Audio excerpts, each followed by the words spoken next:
Learning with Earning, world's first live freelancers training portal, providing online top-rated trainers with exclusive live sessions on freelancing skills in Pakistan, USA and Canada. Let's learn and earn from your home.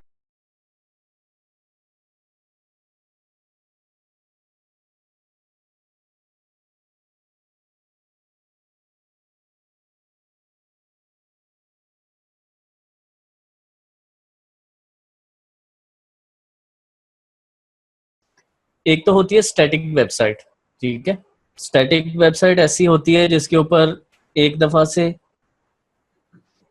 एक web बना दी जाती है और उसके बाद क्या होता है कि उसके ऊपर कोई नया कंटेंट नहीं डाला जाता। लाइक एक बिजनेस है, कोई एक छोटी सी कंपनी है, उनकी 2-3 सर्विसेज हैं, उन्होंने वो सर्विसेज ऊपर लिस्ट कर दी, एक वेब पेज बना दिया और दैट्स इट, खत्म। फिर साल साल वही चलती है। इसको हम लोग बोलते हैं स्टैटिक वेबसाइट। ठीक है, एक होती है डायनामिक वेबसाइट। डायनामिक वेबसाइट वो होती है जिस पे कंटेंट डेली के बेसिस पे नया डलता रहता है। उस पे ये नहीं होता कि बस वो एक सेक्शन बन जाएगा और 2-3 प्रोडक्ट्स होंगी और वही रहेंगी। उसमें ये होता है कि कंटेंट चेंज होता रहता है, उसमें कैटेगरीज बनती हैं और उन कैटेगरीज में डिफरेंट कंटेंट के पीसेस डाले जाते हैं, जिसको हम लोग आर्टिकल बोलते हैं कि ये इतने आर्टिकल इस कैटेगरी में डाल दिए हैं, इतने आर्टिकल इस कैटेगरी में डाल दिए हैं, और ये इस तरह से चलता है। तो अभी जो एसईओ के लिए जो ज्यादा बेहतर होती है वो वेबसाइट होती है जो डायनामिक हो। स्टैटिक वेबसाइट्स तो बिजनेसेस के लिए एक अलग कैटेगरी है कि बिजनेस में स्टैटिक वेबसाइट्स होती हैं। आयशा, वर्डप्रेस जो होता है वो डायनामिक भी होता है और स्टैटिक भी होता है। वर्डप्रेस दोनों तरह से यूज हो सकता है। एक बिजनेस उसको स्टैटिक के तौर पर भी यूज कर सकता है।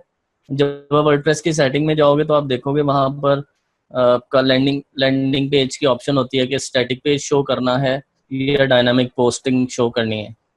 तो उसमें दोनों ऑप्शंस हैं। तो जो होते हैं बिजनेसेस, वो मोस्टली ज्यादातर वो बिजनेसेस जो हैं वो सिंगल पेज वेबसाइट होती है, वर्डप्रेस में स्टैटिक कर लेते हैं। इसके अलावा बहुत सारे ऐसे बिजनेसेस हैं जो ब्लॉग को इंक्लूड करते हैं। आपने देखा होगा होम, एक इनका एक सेक्शन होम का होता है, एक सेक्शन में प्रोडक्ट्स होती हैं, एक सेक्शन में अबाउट अस आ जाता है कि आवर कंपनी हिस्ट्री, और उसके आगे उन्होंने ब्लॉग लिखा होता है कि ये प्रोडक्ट के रिलेटेड कुछ ना कुछ आर्टिकल वो लोग पब्लिश करते रहते हैं। लाइक गार्डनिंग है, गार्डनिंग में अगर कोई प्रोडक्ट सेल हो रही है जिसमें वाटर शावर है या गार्डन पाइप है या गार्डन लाइट्स हैं, ठीक है, इस तरह के कुछ प्रोडक्ट्स वो लोग बेचते हैं, तो वो साथ एक ब्लॉग सेक्शन भी बना लेते हैं जिसमें वो गार्डनिंग के ऊपर टिप्स वगैरह शेयर करते हैं, गार्डनिंग के बेनिफिट्स शेयर करते हैं आपकी हेल्थ के लिए, और इस तरह के आर्टिकल वो लोग डालते रहते हैं। उससे क्या होता है कि गूगल की नज़र में वो बिजनेस जो है वो उसकी एक डायनामिक प्रेजेंस हो जाती है और गूगल ये समझता है कि यहाँ पर अपडेटेड कंटेंट पड़ा हुआ है। आपके मुकाबले में एक और बिजनेस है जिसके पास कंटेंट अपडेटेड नहीं है, उसके पास भी वही प्रोडक्ट्स हैं लेकिन आप उससे ऊपर रैंक करोगे।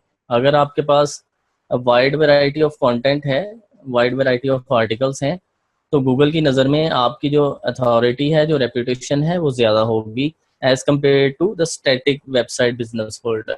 तो इसलिए हमेशा बेहतर होता है कि डायनामिक हो। उसके बाद आ जाता है ब्लॉग।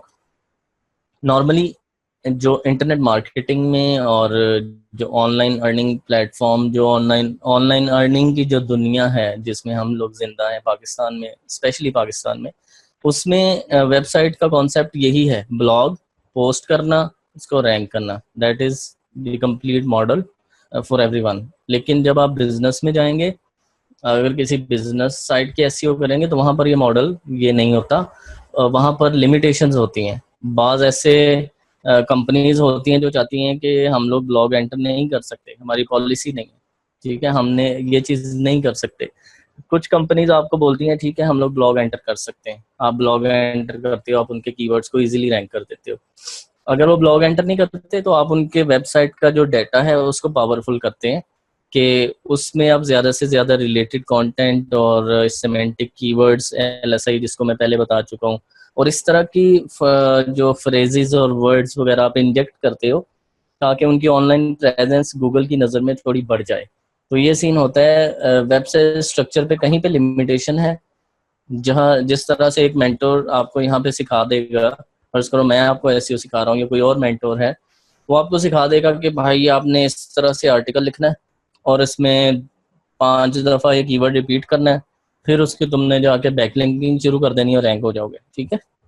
फिर दूसरा आर्टिकल लिखना है और ये करना है, तीसरा लिखना है, और इस तरह से पूरा स्ट्रक्चर वगैरह समझा देगा। अगर आपके पास एक क्लाइंट आता है बिजनेस का, वो कहता है वी डोंट हैव ब्लॉग, अगर उनके पास ब्लॉग ही नहीं है तो फिर तो ये सारा जो भी सीखा सिखाया वो सब डेड हो गया ना, तो आप वहाँ पे कुछ भी नहीं कर सकते। तो आपको वहाँ पर क्या करना है, वो चीज़ें मैंने आपको सिखाई हैं कि आपने उनके कंटेंट को डेकोरेट करना है, उनके कंटेंट को अपीलिंग करना है, लोगों के लिए अट्रैक्टिव बनाना है। वो कैसे बनाना है हमने लास्ट डिस्कस किया।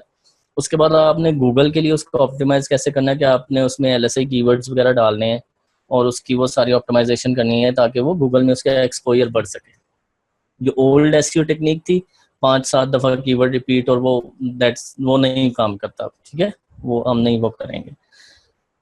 तो अभी नेक्स्ट जो मैं प्रेफर करता हूँ प्लेटफॉर्म, वो है वर्डप्रेस। वर्डप्रेस का फ़ायदा ये है कि इसका जो कोडिंग स्ट्रक्चर है वो गूगल के मुताबिक ज़्यादा इन लोगों ने उसको फॉलो किया है।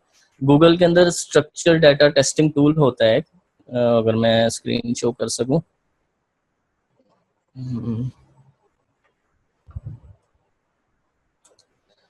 अच्छा जी, शेयर स्क्रीन,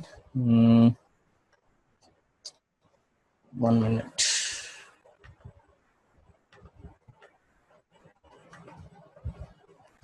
स्ट्रक्चर डाटा किधर गया?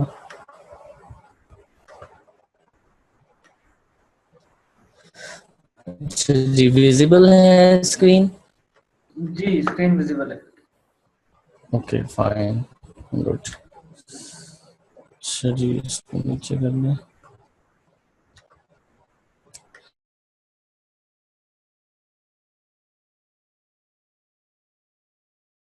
उम्मीद करती हूँ स्टूडेंट्स आपको आज का टॉपिक भी समझ आया होगा।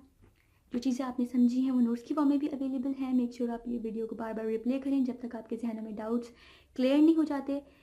अगर आपके जहनों में फिर भी कोई क्वेश्चन, क्यूरीज, कोई प्रॉब्लम आपको दरपेश आ रही है तो आप गूगल और यूट्यूब भी यूज़ कर सकते हैं उसे सॉल्व करने के लिए, उसका सोल्यूशन निकालने के लिए। अगर उसके बाद भी आपकी प्रॉब्लम या आपकी डिफिकल्टी सॉल्व नहीं होती तो आप हमें लर्निंग विद अर्निंग के पेज पे भी इनबॉक्स कर सकते हैं। उसके अलावा आप हमारी ऑनलाइन सपोर्ट से भी रब्ता कर सकते हैं। मेक श्योर कि आपको एक टॉपिक क्लियर हो, उसके बाद ही आप नेक्स्ट टॉपिक पे मूव करें। आप हमारा ऑनलाइन क्विज क्लियर करें, आप हमारा ऑनलाइन टेस्ट क्लियर करें, उसके बाद आपको एक सर्टिफिकेट अलॉट किया जाएगा। उसके बाद ही आप नेक्स्ट टॉपिक पे मूव कर सकते हैं। अल्लाह हाफ़िज़।